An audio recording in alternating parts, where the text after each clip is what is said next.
Kota Paris di tahun 1931, seorang rampok permata yang bernama Henry Charrier berhasil membobol sebuah lemari brankas dan menggondol semua isinya.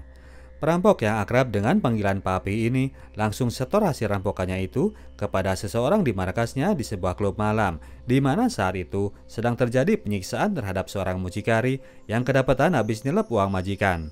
Setelah bersenang-senang dengan Nanette, sang pacar yang cantik jelita, dancer di lokasi markas majikannya, Papi check-in dulu di sebuah losmen dalam kota.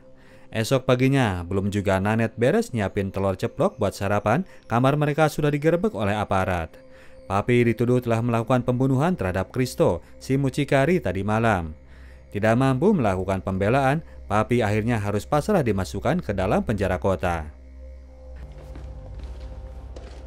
Kepada Nanette yang datang menjenguk, Papi bilang bahwa ia telah dijebak oleh komplotan majikannya. Maka dari itu, ia sedang memikirkan cara agar bisa kabur dari penjara. Nanette ia suruh untuk lupakan saja abang, meskipun Nanette nggak rela. Di dalam penjara, seorang rampok yang bernama Julot mengajak Papi bicara. Dia bilang bahwa ia harus punya uang besar kalau mau lolos dari sana. Pada saat dilakukan pemeriksaan kondisi fisik tahanan, Julot yang berada di belakang Papi kemudian menunjuk seorang tawanan lain. Namanya adalah Louis Degas, seorang pemalsu berkas-berkas penting. Dia bilang bahwa orang itu uangnya banyak. Tiap orang di penjara pasti berlomba memburunya agar bisa merampok uang yang ia punya. Setelahnya, para tawanan kloter ini akan dibuang dari Prancis untuk dimasukkan ke penjara di tengah lautan di wilayah French Guiana. Sipir penjara kota memberikan maklumat agar mereka semua segera melupakan Prancis. Para tawanan pun kemudian digiring masuk ke dalam kapal laut yang akan mengantar mereka menuju ke French Guiana. Benar saja kata si Julot, belum apa-apa, Louis Degas sudah ada yang mendekati. Oleh karena itu, Papi pun gak banyak membuang waktu, ia langsung nyamperin Degas. Papi menawarkan jasa keamanan selama di penjara dan sebagai imbalannya, ia minta uang yang cukup besar. Louis Degas saat itu lebih memilih untuk ambil posisi dekat dengan penjaga sebagai bentuk keamanan dirinya, daripada ngasih uang kepada sesama begundal yang belum tentu bisa dipercaya. Malamnya di dalam kapal laut itu terjadi pembunuhan terhadap orang di samping Degas. Si Thanos membelek perut orang tersebut, mengambil uang simpanan orang itu dari dalam perutnya, lalu membagi jatah kepada para penjaga.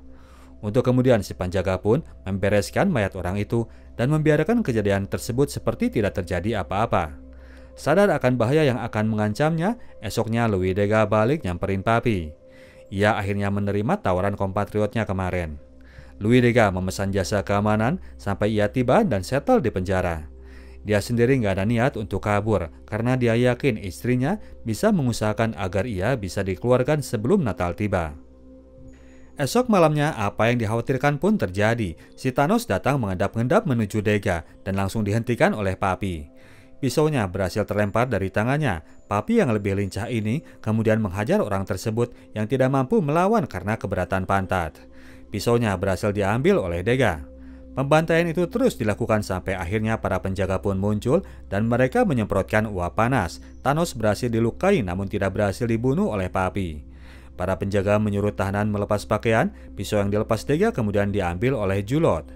Melihat bukti tangan Papi yang memar, penjaga pun menyeret rampok Paris ini dan memindahkannya ke ruangan PIV. Papi diikat di atas dek sampai mereka tiba di lokasi tujuan. Mereka kemudian dibariskan untuk diturunkan secara bergiliran. Kondisi Degas bisa dibikin aman karena si Thanosnya udah kadung dibikin bonyok. Julot menggunakan pisau yang ia ambil kemarin untuk melukai dirinya sendiri. Di penjara nanti, ia pengen langsung nginep di kamar P3K. Maka dari itu ketika mendapat giliran turun, Julot pun sekalian terbang agar meyakinkan sebagai orang yang terluka. Sementara yang lain digiring langsung menuju penjara, Julot diamankan ke ruang P3K.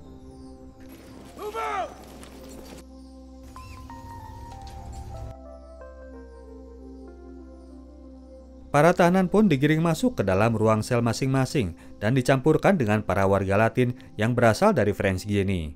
Di sini, kepala tahanan menyampaikan aturan percobaan kabur akan dihukum dengan isolasi tahunan dan tindakan pembunuhan akan dihukum dengan eksekusi mati. Dia menantang, "Silahkan kalian kabur. Mau lewat sebelah kiri, lewat jalur padang ilalang, silahkan kalian nahan lapar. Atau mau lewat jalur kanan, silahkan nerabas hutan dan ketemu dengan lautan. Selamat bertarung melawan hiu-hiu lapar."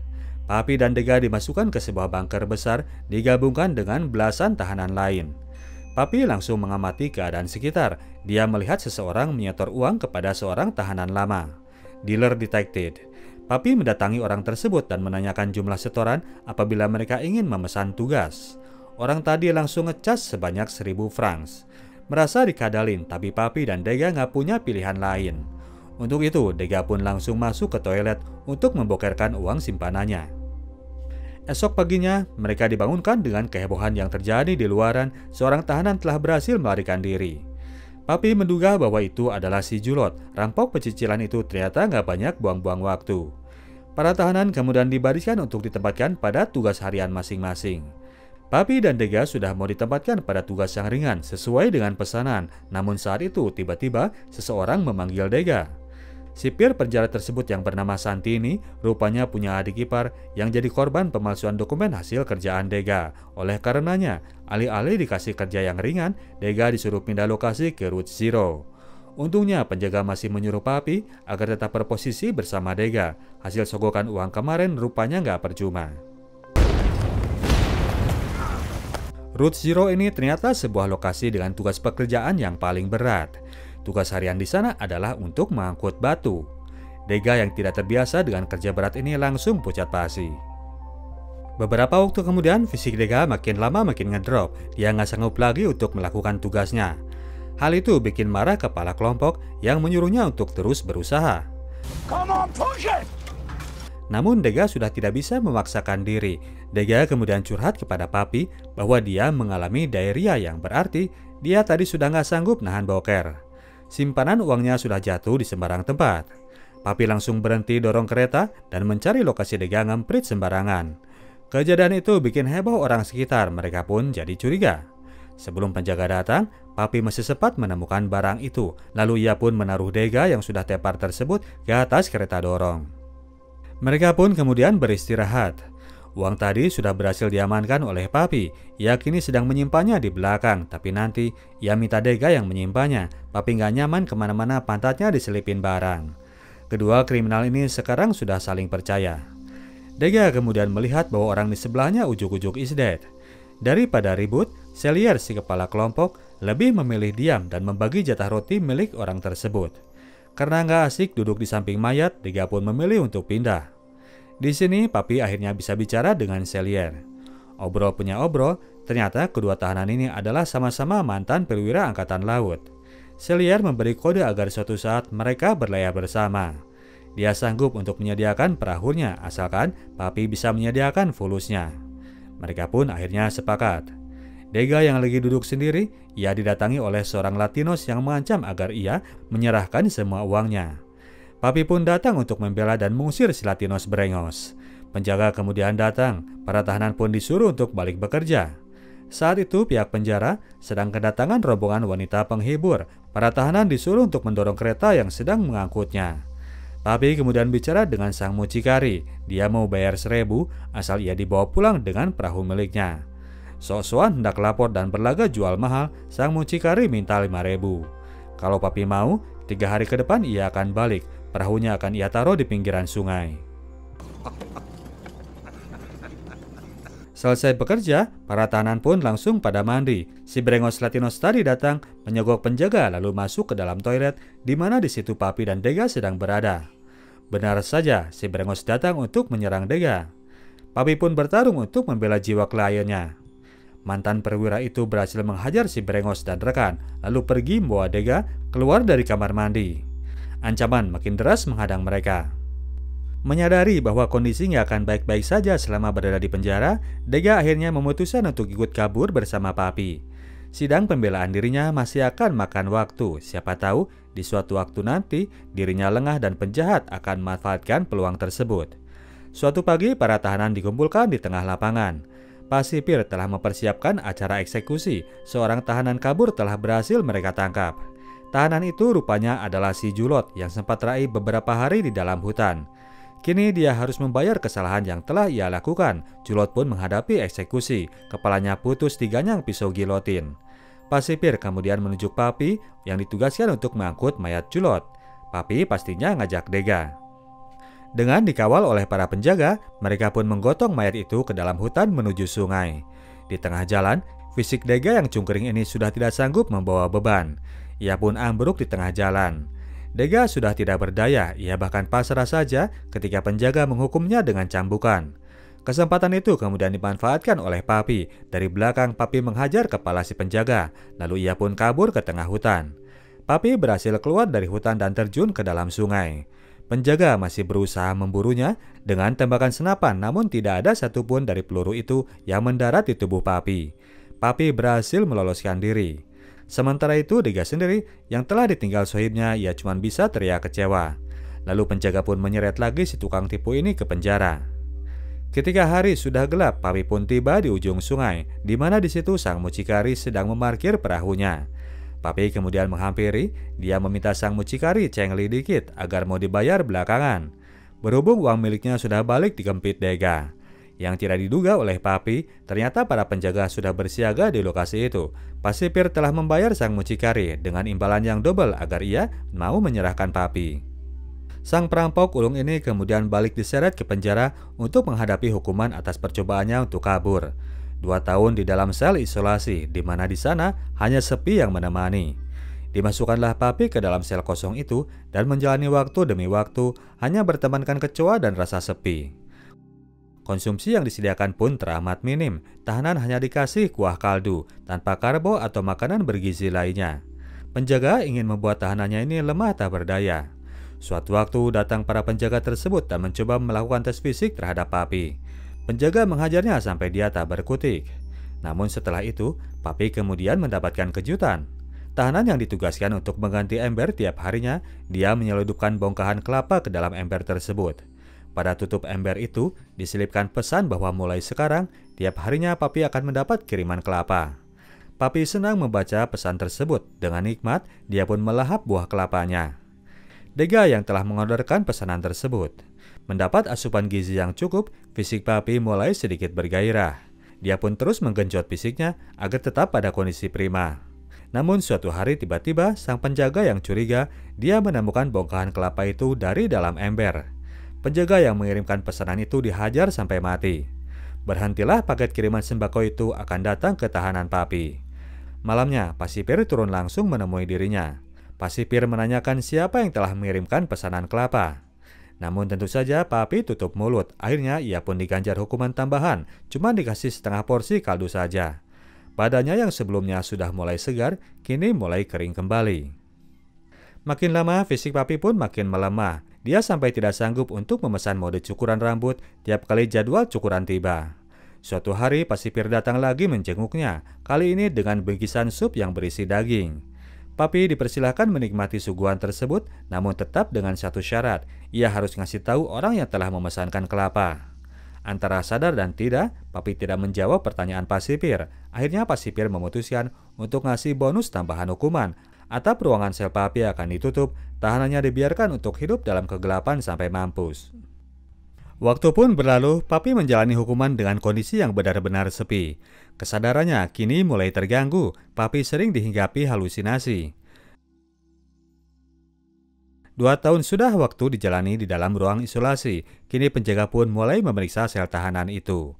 Ternyata si mantan perwira ini masih hidup. Ia pun segera diseret ke ruang P3K. Dalam masa 2 tahun tersebut, malah Dega yang sekarang naik jabatan. Ia naik pangkat jadi asisten Pasipir, mengurusi segala bentuk kerja administrasi. Suatu waktu akhirnya Dega ada waktu untuk mengunjungi Papi ke ruang P3K. Kini 2 sohib satu tahanan itu bertemu kembali. Sang asisten sipir itu curhat bahwa ia gagal keluar karena boro-boro mengajukan sidang banding, mantan istrinya malah selingkuh dengan pengacaranya. Selain itu, Dega memberikan informasi bahwa hari Minggu depan di tahanan mereka akan ada kunjungan. Pasipir pasti akan sibuk menjamu para tamu pejabat.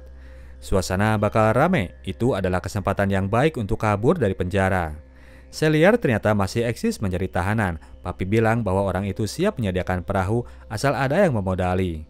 Dega menyanggupi permintaan Papi dan orang ini langsung pura-pura gila dan pura-pura mengusir Dega.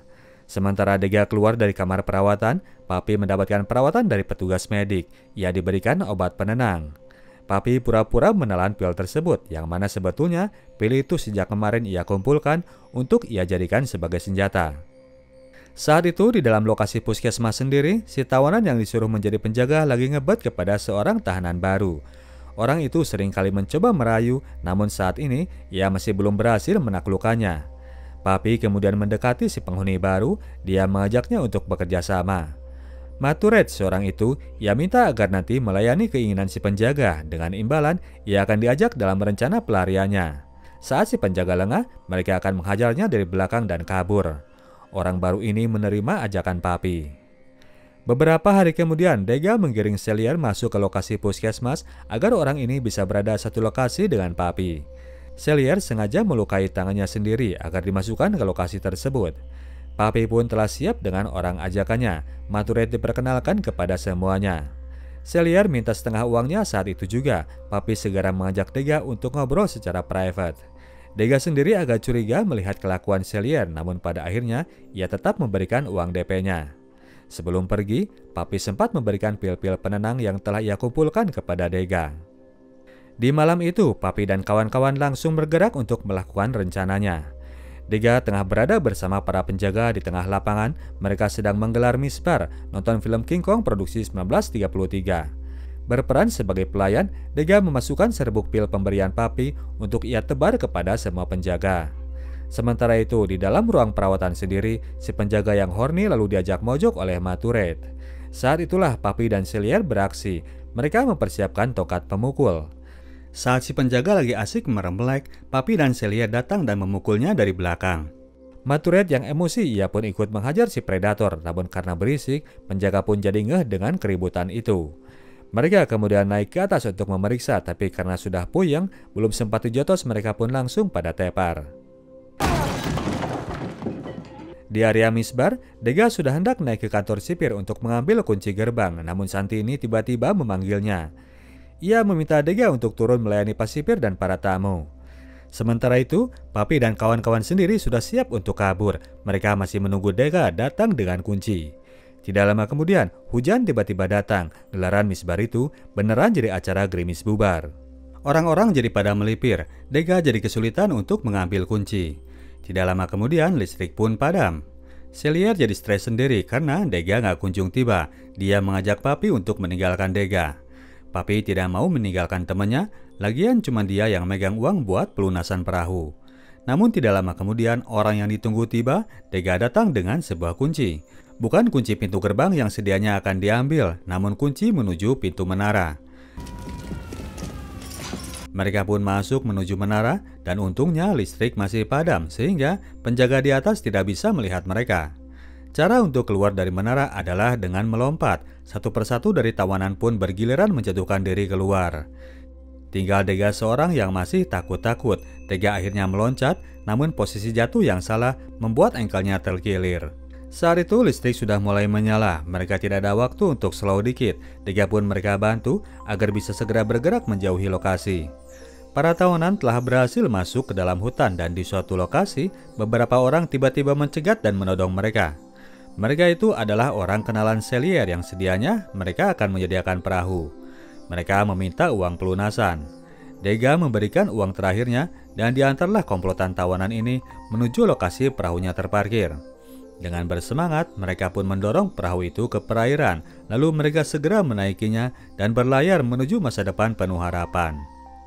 Perahu kecil itu terus berlayar menuju samudera membentang, namun ternyata perahu yang diberikan oleh si penjual adalah perahu bapuk. Esok siangnya, seisi perahu sudah terisi air. Dega dan Maturet harus sibuk membuang air dari dalamnya.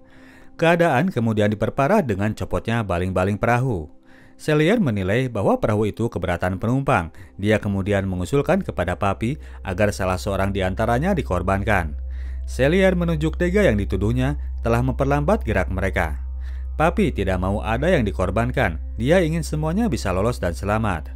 Beberapa waktu kemudian di kejauhan terlihat pemandangan pusaran badai. Kini kondisi jadi makin genting. Di sini, Cellier sudah tidak mau kompromi. Ia hendak bertindak sendiri mengeliminasi seorang penumpang. Cellier menyerang Degas tapi dihalangi oleh Papi. Terjadilah kemudian pergulatan yang menyebabkan Matured sempat kecemplung ke dalam lautan. Sempat berhasil menjatuhkan pisau Cellier, namun Papi akhirnya terdesak. Pisau tersebut kemudian diambil oleh Degas. Meskipun dia sempat ragu karena Degas adalah anak cupu, dia pun berhasil mengumpulkan keberanian untuk balik membela Papi. Degas melesakan pisau yang dipegangnya ke tubuh Cellier sampai beberapa kali dan pelaut gaik itu pun akhirnya rubuh dihujam pisaunya sendiri. Tubuh Cellier kemudian mereka cemplungkan ke dalam lautan. Tinggal berusaha untuk berperang melawan badai. Ketika akhirnya badai sampai, perahu mungil itu tidak mampu melakukan apapun. Mereka pun akhirnya habis dilibas olehnya.